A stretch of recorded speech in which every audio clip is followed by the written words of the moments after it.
I was 25 when the contractions began, sharp, relentless waves that stole the air from my lungs. I clutched my stomach, sweat dripping down my face, as I stumbled into the living room where my parents sat glued to the television. "Please," I begged, holding the arm of the couch for balance. "I need to go to the hospital. The baby's coming." My father looked up from his beer just long enough to scowl. "What, right now? You couldn't wait until after the game?" My mother smirked over her wine glass. "Of course she couldn't. Trash always chooses the worst timing." She set her glass down and stood, tilting her head. "Why should we waste our evening driving you? You made this mess. Deal with it yourself. Please subscribe to our channel and tell us in comments from where are you watching this video." Another contraction tore through me. I nearly collapsed, my knees buckling. "Please, please, just this once. I can't do this alone. It hurts. I need to get to the hospital before—" Dad stood abruptly, grabbed my arm, and shoved me toward the door. "You're not bleeding on our seats. You think we're chauffeurs? You should have thought about that before spreading your legs." I froze in the doorway, shock numbing me even more than the pain. "You'd leave me like this?" My voice cracked, tears burning down my face.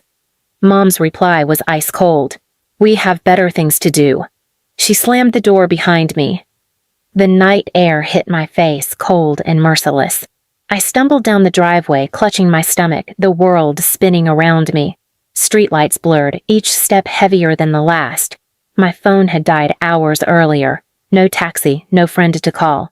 I was alone. The last thing I remember was collapsing onto the roadside, gravel digging into my skin, headlights flashing past as strangers drove by. My cries for help were drowned in the roar of traffic. When I woke, everything was white, the beeping of machines, the sharp smell of antiseptic, the stiff sheets of a hospital bed. A nurse leaned over me, adjusting the monitor on my arm. "You're safe now," she said softly. "You collapsed on the roadside. A passerby called an ambulance. You and your baby are stable." I blinked, my throat raw, my body weak. My baby! I turned my head, panic surging until I saw her, a tiny bundle in a clear bassinet, her chest rising and falling, her face peaceful.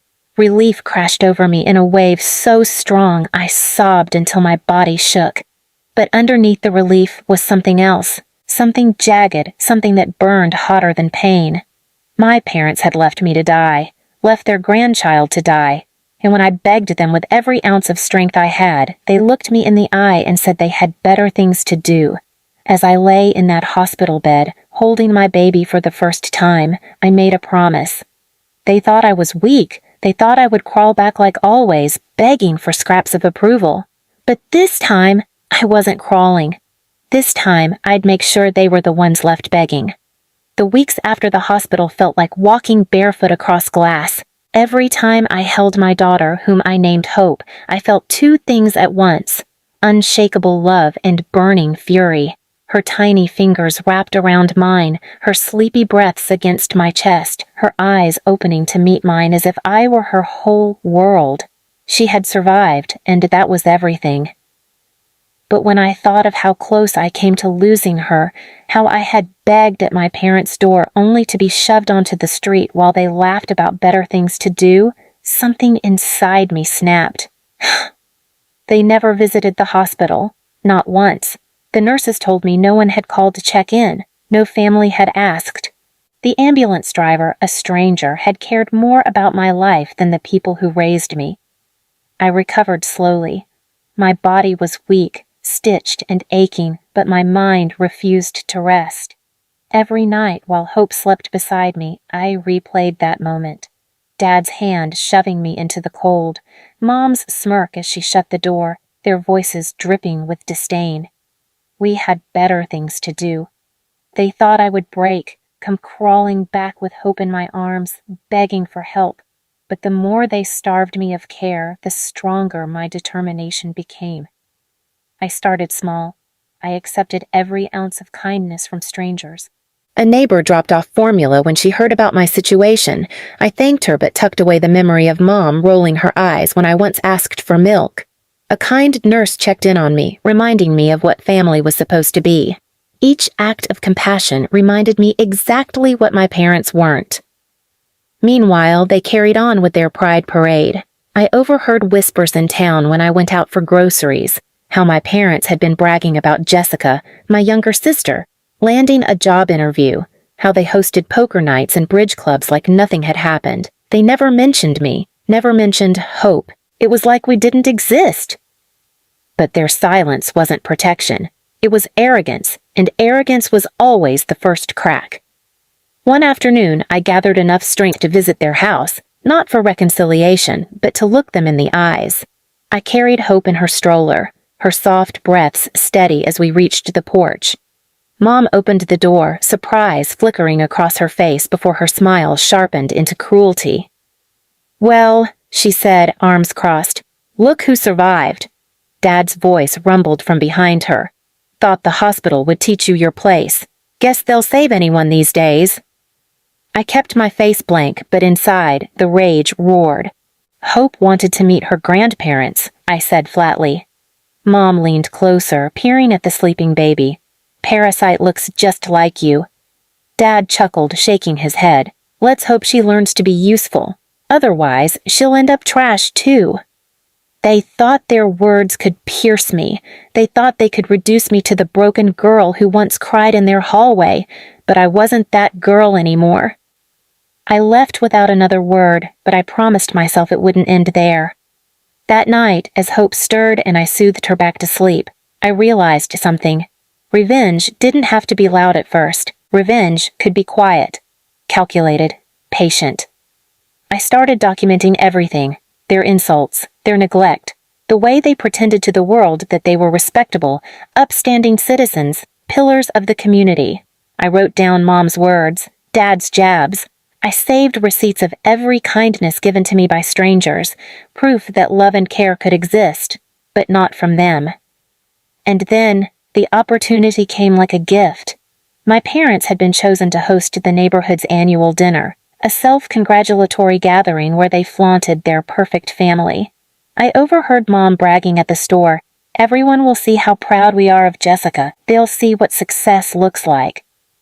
They were so focused on their pride, they didn't realize they had handed me the stage. They had left me on the roadside in labor. They had abandoned me when I begged for help. They had called my daughter a parasite, smirked while she gasped, and treated me like dirt. Now, I would make sure that when the neighborhood gathered in their home, they would choke on their own lies. They wanted pride? I would feed them shame. And this time, the whole world would see it. The neighborhood dinner came 2 months later, and my parents' house had never looked shinier. Mom scrubbed the floors until they gleamed, laid out her precious china, and polished every wine glass like it was a crown jewel. Dad fussed over the grill outside, telling anyone who'd listen how he'd provide the finest feast. Jessica, their golden girl, paraded through the house, rehearsing her lines for her new job, smiling smugly at every compliment. They had no idea I was already there, in the background, quiet as ever, carrying Hope on my hip. They hadn't invited me, of course. They wouldn't risk trash ruining their perfect evening, but I didn't need an invitation. I had been waiting for this moment since the night they shoved me into the cold, leaving me to collapse on the roadside while Hope fought for her first breath. The guests arrived in clusters, neighbors, Dad's boss, Mom's bridge club, Jessica's colleagues. Laughter and clinking glasses filled the rooms. My parents glowed, their smiles stretching wide, their eyes glittering with pride. Dad eventually took the microphone they'd set up near the dining room archway. His voice boomed. "Ladies and gentlemen, thank you for being here tonight. We are so proud to share our home, our family, and of course, our shining star, Jessica." He gestured toward my sister, who held up a glass like she was royalty. The applause was loud, polite, perfect. Exactly the kind of sound my parents fed on. That's when I stepped forward. The crowd shifted as I walked in, holding Hope in my arms. My daughter's big eyes blinked at the lights, her tiny hand clutching my shirt. Whispers spread. Some knew me, some didn't, but everyone recognized the tension. Dad's face darkened instantly. "What are you doing here?"